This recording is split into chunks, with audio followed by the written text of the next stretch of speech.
এটা জাতিৰ অস্তিত্ব নিৰ্ভৰ কৰে ইয়াৰ ঐতিহাসিক পটভূমিক লৈ আৰু এটা জাতি বহু বছৰ ধৰি জীয়াই থাকে ইয়াৰ ঐতিহাসিক যি স্থানবোৰক কেন্দ্ৰ কৰি যেহেতু আমি অসমীয়া হিচাপে আমি কওঁ বা আহোম হিচাপে আমি কওঁ ইয়াক কিয় কওঁ যে আমাৰ এটা ঐতিহাসিক পটভূমি আছে তাক লৈ আমি কওঁ সকলো অসমীয়াই বা আমাৰ ভাৰতীয়ই নিজৰ যি ঐতিহাসিক পটভূমিক লৈ আমাৰ যি অস্তিত্ব তাক চিনাকি কৰিবলৈ আমাৰ যুঁজা চলাইছে এনেকুৱা সময়তে এটা ব্যতিক্ৰমী চিন আমি চাবলৈ আহিছো ইয়াত গহপুৰৰ অঞ্চলৰ অন্তৰ্গত তেতুনবাৰী অঞ্চলত আৰু এই তেতুনবাৰী অঞ্চলতে আছে ঐতিহাসিক প্ৰসিদ্ধ ৰুদ্ৰসিংহদেৱৰ দ্বিতীয় পত্নীৰ যি বাটলি কুঁৱৰী হিচাপে প্ৰসিদ্ধ আৰু তেওঁ ওৰফে তেওঁৰ নাম হয় প্ৰকৃত নাম হৈছে পেচি য়াচি গামিনী। এই পেচি য়াচি গামিনীৰ যি মৈদামখন সেই মৈদামখন এনে জৰাজীৰ্ণ অৱস্থাত পৰি আছে। ইয়াত এক চৰণীয়া পথাৰলৈ পৰিৱৰ্তন হৈছে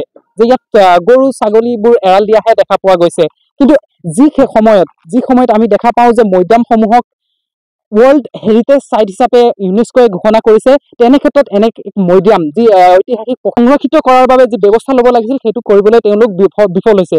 তো সেইবাবে আমি ইয়াত দেখা পাম আৰু স্থানীয় লোকসকলৰ লগত আমি ইয়াত কথা পাতিম যে তেখেতসকলে কি কৰিছিলে বা চৰকাৰী পক্ষই কি কৰিছিলে। যিহেতু আমি ইয়াত দেখা পাম যে এখন ফলক লগোৱা আছিলে যে এইটো চিনাক্ত কৰিছিল নিত্ৰা গগৈ ডাঙৰীয়াই, বুৰঞ্জীবিদ নিত্ৰা গগৈ ডাঙৰীয়াই 2014 চনতে এইখন চিনাক্ত কৰিছিল আৰু এখন মাৰ্ক কৰি ৰাখিছিল যে এইটো জেগাটো এটা সংৰক্ষিত অঞ্চল হিচাপে থাকিব লাগে। কিন্তু এই ক্ষেত্ৰত যে চৰকাৰ বা আমাৰ যি স্থানীয় যিসকল লোকক ইয়াত দায়িত্ব দিয়া হৈছিল তেখেতসকলে এই ক্ষেত্ৰত পিছ পৰি আছে। তো এই পিছ পৰি থকাৰ মেইন কাৰণসমূহ আমি এই ৰাইজৰ পৰা জানিব বিচাৰিম। আৰু হয় দাদা ক'ব, এই অঞ্চলটো আপোনালোকে এই যে এটা মৈদামখন আছিলে এইটো কেতিয়া গম পালে আৰু ইয়াক চৰকাৰীভাৱে কি ব্যৱস্থা লৈছিলে? হয়, ধন্যবাদ জ্ঞাপন কৰিছোঁ আপোনালোকক আহি আমাৰ এই ঠাইত উপস্থিত হোৱাৰ বাবে সকলোটিলৈকে মই আন্তৰিক অভিনন্দন জ্ঞাপন কৰিছোঁ।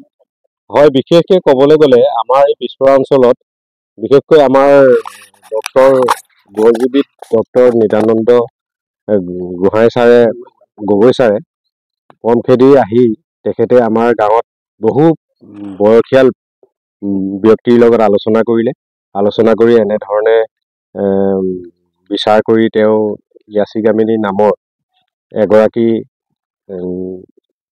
ৰুদ্ৰসিংহৰ দ্বিতীয় পত্নী ইয়াতে আছে বুলি, মৈদাম আছে বুলি তেখেতে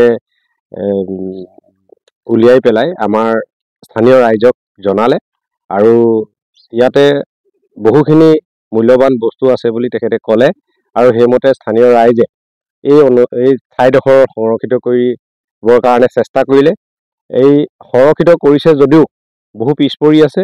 আমি এই বিষয়টো আচলতে চৰকাৰী বিষয়াসকলক জনাইছিলোঁ আৰু সেইমতে আমাৰ স্থানীয় বিধায়ক মহোদয়কো জনাইছোঁ। তেখেতে আহি চাই বিশেষকৈ তেখেতৰ পৰা আমি এতিয়া কোনো ধৰণৰ তেনেকৈ সঁহাৰি পোৱা নাই।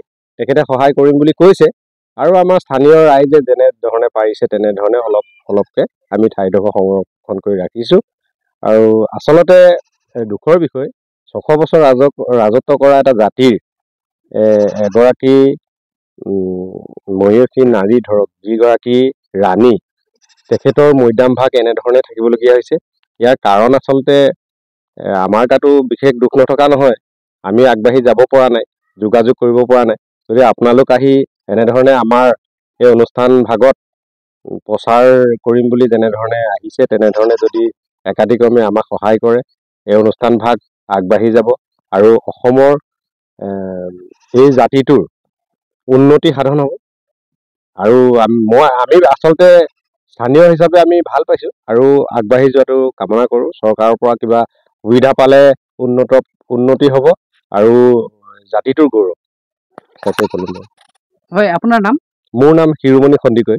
আমি আন এজন লোকৰ পৰা জানিব বিচাৰিম তেখেতসকলৰ কি প্ৰচেষ্টা কৰিছে বা তেখেতসকলে কি ধৰণে ইয়াত জড়িত হৈছে বা চৰকাৰৰ প্ৰতি আহ্বান দিব তেখেতৰ পৰা জানিব বিচাৰিম।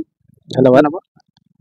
এই মৈদামভাগ একচুৱেলি বিশিষ্ট বুৰঞ্জীবিদ নিত্ৰানন্দ গগৈ ছাৰে ইয়াত উদ্ধাৰ কৰিছিলে আৰু 2014 চনতে এই বস্তুটো আমাৰ ইয়াত মৈদামভাগ আছে বুলি আমাক জনাইছিলে আৰু সেইমতে আমি গহপুৰ মহকুমা টাই আহোম যুৱ পৰিষদে এই মৈদামভাগৰ কাৰণে আমি যথেষ্ট আগবাঢ়িব বিচাৰিছিলোঁ। কিন্তু আমিতো ব্যক্তিগতভাৱে তেনেকৈ কোনো হেৰি কৰিব নোৱাৰোঁ।